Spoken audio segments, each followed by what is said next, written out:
pra fazer em 25 anos? Montar um quebra-cabeça de 25 mil peças ou abrir uma banquinha de revistas em Boa Viagem, que passaria a servir cerveja bem gelada, petiscos e carne de bode. A iguaria logo ganhou fama e ficou mais famosa do que o boato que Tapacuró estourou. E assim a banca virou bar, depois restaurante, mas sem perder as raízes. Ufa! Ainda bem que transformaram a banquinha de revista em bar. Afinal, ninguém faz amigos fazendo palavras cruzadas. Entre amigos o bode. A vida fica melhor entre amigos. Se beber, não dirija. Olá, voltamos agora com Renan Ranucci, que é empreendedor digital da era moderna, e hoje vamos conversar, já tivemos os 2 programas anteriores, hoje vamos estar conversando com ele sobre o que é que os empresários devem fazer no mundo de tanta mudança. Renan, tem uma frase de Karl Marx que eu gosto muito e sempre cito, certo? Que é: tudo que é sólido desmancha no ar, certo? Não sei se você conhecia já essa frase, mas eu ao longo da minha vida repito muito, que é exatamente que as coisas estão sempre mudando e a gente tem que estar se ajustando. Mas nessa época que a gente está, esse problema é ainda muito mais sério. E você recentemente teve num curso Singularity, se deparou com grandes empresários que estão promovendo grandes mudanças no mundo, não é só nas empresas dele, não é isso? Como na Tesla, Google e outras grandes empresas, Amazon e por aí vai. Então, dessa sua experiência como empresário até agora, dessa sua convivência que você teve com essas pessoas no curso lá da Singularity, o que é que você diria que deve ser a preocupação dos empresários para sobreviver nesse mundo de mudança? Alexandre, primeiro eu acho que a fórmula mudou. Eu acho que existe também um jargão importante, talvez interessante para a gente começar. O que nos trouxe até aqui não nos vai levar até lá. A fórmula é outra, o mundo é outro. Eu vejo o empreendedor ou o empresário como se fosse o capitão de um grande navio. Quanto mais tempo ele foi resistindo, esse navio ele foi se fortalecendo, ele foi aprendendo durante o tempo e a tripulação tende a ir aumentando. Então o navio ele é muito grande. Sendo que esse teu navio, por que um navio? Por que ele é o capitão de um navio? Porque o navio é assim, ele está em alto mar, aí vem águas turbulentas, aí às vezes tem icebergs, vem navio pirata querendo te derrubar, vem tempestades, muitas vezes você não tem um norte, você não sabe onde é que você vai atracar, você não está vendo terra à vista e você tem que resistir. Você tem que usar a tua tripulação para passar por tudo isso.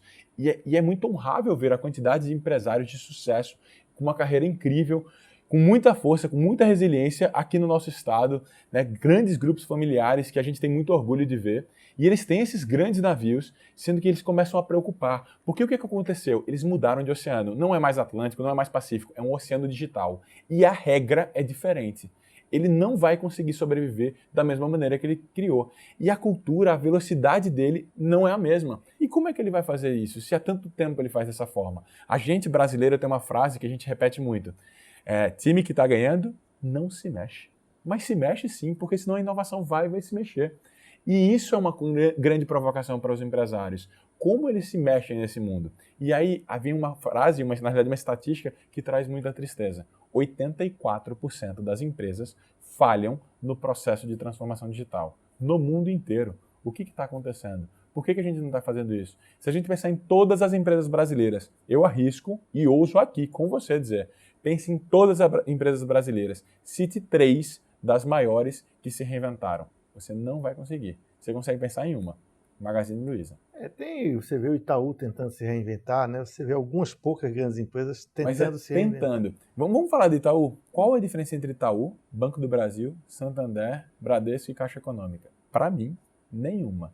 É tudo a mesma coisa. O que muda é o gerente, é um plano X, um é estilo, outro é Van Gogh, é XPTO. É tudo um commodity. É o mercado. É o maior representador do PIB, é finanças para o nosso país, e é um commodity. Você não tem fidelização alguma ao teu banco. Você muda por taxa, por juros, por investimento, por gerente. Você não tem fidelidade a nada.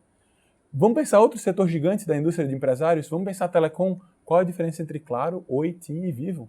É tudo igual. A gente escolhe por pacote de dados, por um plano ou outro, por liberdade. E a gente muda porque um plano mudou. Então, caramba, outro setor gigante de bilhões, commodity. Vamos pensar aviação, bilhões de novo. Qual a diferença entre Avianca, Latam, Azul, Gol? Não tem diferença. Um é Espaço Mais, Espaço Conforto, Espaço Azul. É commodity. Se alguma delas falisse, o que você ia? Você ia para a concorrência. como a gente cria empresas verdadeiramente únicas. Se o Google subir amanhã, o que a gente faz? Para onde a gente vai? Existe ainda KD, Yahoo? O que a gente vai? Vai para o Bing? Mas nem toda empresa pode se tornar também um grande quase monopolista, como o Google, né? Que naquele tipo de negócio dele é insubstituível. Isso é possível para algumas empresas. Até a Microsoft seria uma delas em algumas outras áreas, não no Bing. É isso. Mas isso é difícil acontecer com todas as empresas. Então o empresário tem que pensar que ele vai atuar no mundo competitivo. E como é que ele faz para isso? Como é que ele se relaciona com a mão de obra? Como é que ele se relaciona com o consumidor? Vamos falar de consumidor e depois vamos falar como é que ele faz isso. A grande diferença, eu acho, do que está acontecendo é que antigamente a gente não tinha uma proximidade com o consumidor como a gente tem hoje. Hoje ele é tão líquido, ele é tão imediatamente acessível pelo WhatsApp, pelas redes sociais, que a gente tem que mudar uma palavrinha na nossa relação com o consumidor. Em vez de eu entregar algo para o cliente, eu tenho que fazer com o cliente. Imagina, Alexandre, eu vou te dar um presente. Eu não posso te dar um presente que eu ia gostar, eu tenho que dar um presente que você vai gostar. E para eu te dar um presente, eu tenho que construir com você o entendimento de que tipo de presente você gosta. Então, qualquer tipo de produto ou serviço que a gente for entregar para o nosso cliente, como a gente entrega algo que o cliente vai gostar? Então, a gente tem que construir com ele. E hoje é mais fácil do que nunca, sendo que as empresas ainda têm um distanciamento muito grande do cliente. E essa construção com ele não é assim, vamos fazer um workshop, botar um monte de consumidor numa sala e vamos entender o que ele quer e a gente faz. Não. Porque o consumidor de hoje, assim como você falou no começo de tudo, ele também está se dissolvendo a todo momento. Ele está mudando de opinião a toda hora. Então a gente tem que construir constantemente. Eu brinco que é a orelhinha de Dumbo. Sabe aquela orelha gigante que a gente tem que estar atento a tudo que está acontecendo? Isso é muito importante. Nesse nosso mundo de startup, existem 5 fatores que fazem uma startup dar certo, certo? Ideia.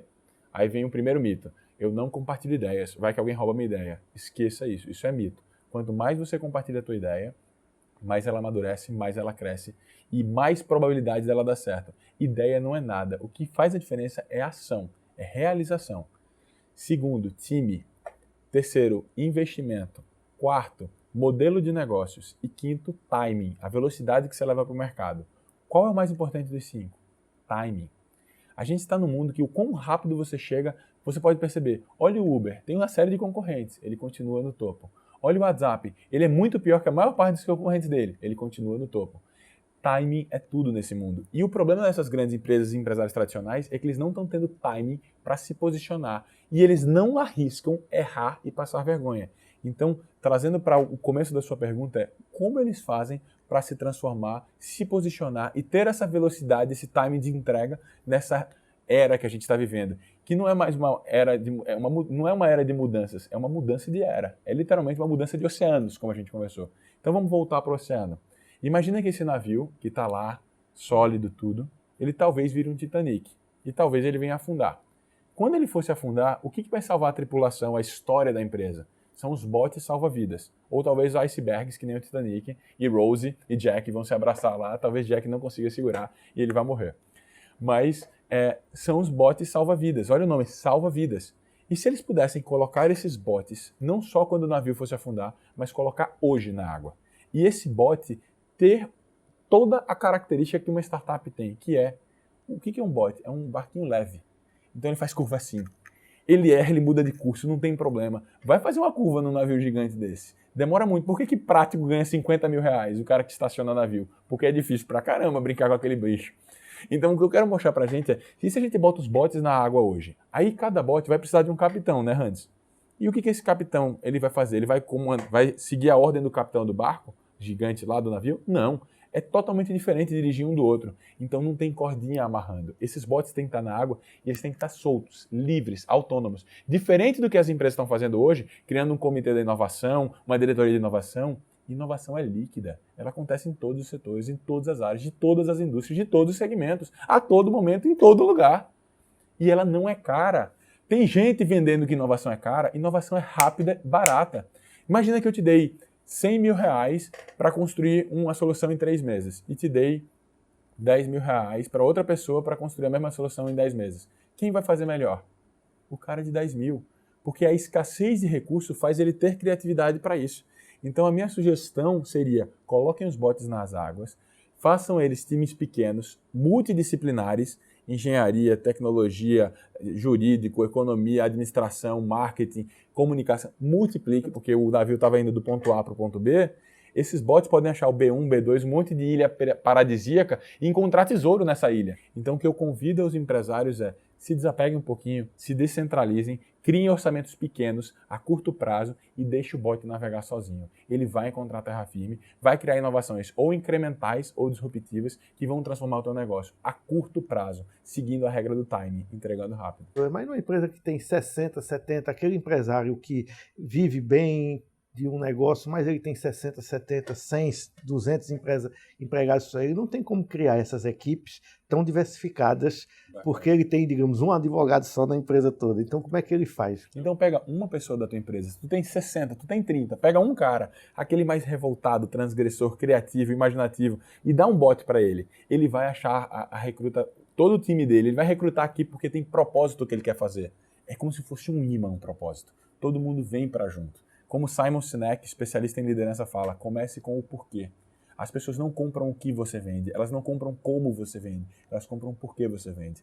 O problema é que a gente, do passado, acha que a gente só pode usar a nossa tripulação. E não, vamos abrir, o mundo é globalizado, ele é hiperconectado, a gente está numa sociedade que se ajuda. Ok, Renan, muito obrigado, eu acho que foram bons conselhos, leva muito ao empresariado pensar, certo? Como é que pode fazer, inclusive a gente aqui do Diário de Pernambuco, pensar o que é que a gente pode fazer melhor. Muito obrigado pela sua participação conosco e parabéns aí pelo todo o seu desempenho e a gente espera que você tenha todo o sucesso empresarial nas várias empresas que você tem começado. Muito obrigado. Todo sucesso também. Obrigado a todos. Obrigado.